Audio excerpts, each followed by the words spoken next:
Welcome to Real Cases, where I go over a real client case and I give guidance and recommendation in the same way I would to this client. So his name is Dylan, but I changed his name to protect anonymity. And actually, I've had a lot of clients with very similar stories. What I'm going to do is tell you about Dylan, how he was going through hard flaccid, what led up to that point, what he had tried. And then ultimately, it'll be like you're watching me have a one-on-one coaching call with Dylan. The thing is, a lot of my clients who even get better don't always want to tell their story on YouTube. And I kind of wish that they would, but they feel a little shy about it and they don't always want to present themselves in that way. So what I'm going to do is talk about Dylan, and hopefully this helps you. I've been a pelvic health specialist for years and blah, blah, blah. Maybe you've seen some of my other stuff, but I've helped over 1,000 men to get better. And I've worked with a lot of men specifically who do have hard flaccid. So Dylan's 20 years old. He's currently a student studying computer science. He likes playing video games. He skateboards. And he's been having hard flaccid for 2 years since he was 18. And it's very distressing. It's freaking him the hell out, basically. And he also has some urinary frequency at times. He has painful erections. The hard flaccid gets worse when he's exercising, which has been scaring him, making him fearful about working out. And it feels rubbery, rigid, just really a weird feeling, and not always super painful though. More of the pain is around erections for him. So he said that this started at 18. There wasn't a really clear reason why. He remembered that he was masturbating for a while, and he said it was gooning, which means edging for a really long time. And he was edging for a long time, wanting to experience kind of a high, this meditative, phenomenon that some people talk about. And he's afraid that he messed himself up for life. He's afraid that this is something that is irreversible. Like clearly he's in Discord groups and he's in Reddit and he's in all these places. People are talking about trying things, but he's not seeing a lot of results. He also did already go to a doctor, a urologist. He had some medical workups done. They haven't found anything. They're like, I guess go do physical therapy, or we don't really know why this is happening, which is the case for a lot of doctors and urologists. Most of them don't have very much information about hard flaccid. So he's also tried on his own some things that he learned online, like maybe if I go no fap, like no masturbation for a long period of time, which he's done for periods of time, then he's had trouble and he's gone back and forth. He's tried stretches, pelvic floor stretches, Kegels. He's done reverse Kegels and things like that. And symptoms have improved sometimes, but they also haven't changed a whole lot. So what I'm going to do is actually talk to Dylan directly now. All right. So Dylan, thank you for sharing all this with me. I know that it's really hard to even talk about this stuff out loud. And I know what that's like to go through this stuff. I went through 5 years of really severe pelvic floor pain, sexual dysfunction, a lot of very similar things. I didn't have hard flaccid like this, but I did actually experience something that was like hard flaccid or long flaccid a couple of times, but they were acute. But I get the severity of it. But that's actually good to know too, though, because I have some clients who'll have hard flaccid for a few days or a few weeks, or they'll say something like it happened to them, then it went away. It's because there's a nervous system lock, if you want to think of it that way. This hypogastric reflex, it's being activated and it's persisting and it's staying. And then the musculoskeletal system is actually holding and locking this position, creating rigidity in the penis. And you'll notice, changes in it as well with different circumstances. It gets really scary because it's like so visceral, so physical. You look down and you see it. It's not just pain, like, oh, pain, but you can't see pain. I could see this, there's something wrong with me. Just like you can have, skin discoloration and other physical phenomena that the brain can also create, brain or nervous system created. So we call this neuroplastic.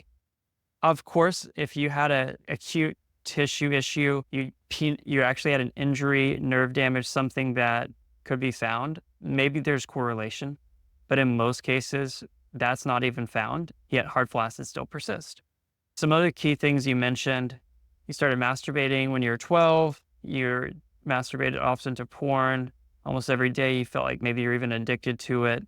You were doing edging sometimes because you're afraid of not lasting long enough with girls. You want to be able to have more control. And you also said that you feel socially anxious, that you mainly keep to yourself. You especially feel anxious around girls and feel very, I guess, afraid or a lot of pressure, a lot of fear around being judged and not wanting to mess up, things like that.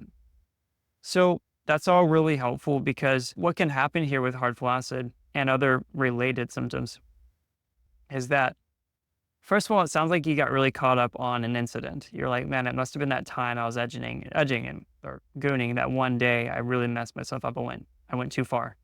I forced it. I pushed it beyond where my body should go. On the one hand, you absolutely can have an acute injury or acute inflammation of a part of your body from repetitive use. I mean, if you do really intense squat workouts for a couple of days in a row, the gym, your glutes, your thighs, your lower body is going to be really sore. You're going to feel a discomfort, and that's natural. So what I mean is you absolutely could have had an acute injury of some sort, or even just an overuse, if you want to call it that. However, injuries do heal. The body heals itself. You can meet someone who was in a crazy catastrophic car accident, and 6 months, a couple of years later, they're totally fine. You don't even know it. How is that possible? The body heals. So injuries do heal. That's good to know. However, there's something called neuroplastic pain, neuroplastic dysfunction.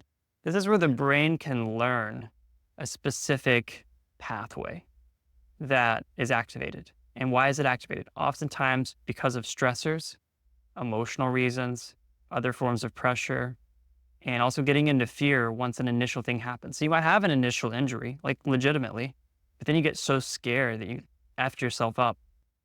And that fear actually upregulates the nervous system, creates a holding pattern, and it persists and perpetuates it much further than even the initial inciting moment. That's very possible too. What's good to know is that there's nothing wrong with your body. And that with hard flaccid, we see people go from having this uncomfortable hard flaccid state to it backing off and improving to even going away because the nervous system relaxes and that neural pathway is changed to a positive, if you want to call it a positive neural pathway or normal operation and function. What's really important here though is it sounds like you've really focused in on what you did wrong and there's a lot of regret. You haven't forgiven yourself there, but also it seems very physical. I need to fix that physically in that part of the body because I damaged myself there. So let me fix it there. Yet there's a removal of the thoughts and the emotions. How were you feeling those times when you masturbated? Or how were you feeling when you were doing the edging? What was bringing you to that? What type of energy were you in? Is there a feeling of inadequacy, unworthiness, of pressure, of like, I've got to be able to change my body, be able to perform, or is there like this lustful grabbing and wanting and very mental fantasy type of thing happening because of fear of actually talking to girls in person and wanting to have that closest, wanting that experience of intimacy so much, but then having another part of you that's afraid to step forward and be vulnerable. And this can create a push-pull inside of us, a psychological conflict, which creates a lot of pressure as well, activates the nervous system. And again, you can see how we got to go back to the first domino that was tipped over. Many people, if you look in these Discord servers and groups that are talking about hard flaccid, focus in on the mechanics and the science. And those things can be useful. However, oftentimes they're completely ignoring. They may say, I was edging, I was joking, I was gooning, I was doing all this stuff. But why were you doing it? How did you feel? What thoughts were you having? What emotions? If you look at I think it's the inferior mesenteric plexus, it's this miniature brain basically that helps oversee the genitals and hormonal regulation and the operation of this nerve plexus. And if you're in this state of sexual energy imbalance often, over and over and over and over again, let's say without the relaxing comfort of love, of connection that's beyond the physical activation, without a more clear mind and presence and embodiment, you can see how there could be an imbalance that's created in the mind-body system. So you're not just a body, your mind, your body, emotions, they're all part of you. You can't separate them. They're always affecting one another. So what does that mean though? How do you get better? How do you let this go? Well, knowing there's nothing wrong with your body, there's no actual damage, this can go away. And I've seen it go away quite fast. For some, it takes longer. It just depends on the person. Reprocessing, meaning in the time of your symptoms, which you may say it's always, or whenever you feel more discomfort, whenever you get an erection, or whenever you try to work out, or you go on a walk, or something like that, you can use somatic tracking or a practice like it to remove the fear out of doing those activities again. Because if you're afraid to work out, if you're afraid to eat a certain type of food, or your mind's like, oh my gosh, this is the thing that's keeping it around. It's very physical. It's very tangible. There's a lot of fear around it. And then you stop doing that, and it actually just perpetuates the cycle. So we want to go back to engaging in activities, engaging in life in a way that doesn't have that fear. And you bring that safety to your brain and your body. And then we want to go to the next step. I call it release. You mentioned social anxiety. You mentioned some of these behaviors and addictions. And there's nothing wrong with masturbating, and it's self-pleasure. It's a beautiful experience of being with yourself, just like having sex and engaging with another. It's a beautiful experience of connection. So it's not that that's bad, but perhaps if you're engaging in porn over and over and over again, you're wiring pathways a certain way and creating expectations, and you're doing things that are ultimately counteracting the type of experience you actually want to have with a real person in real life. So recognizing certain patterns like that, and do they really benefit you or not? And also, how do you feel right before you masturbate?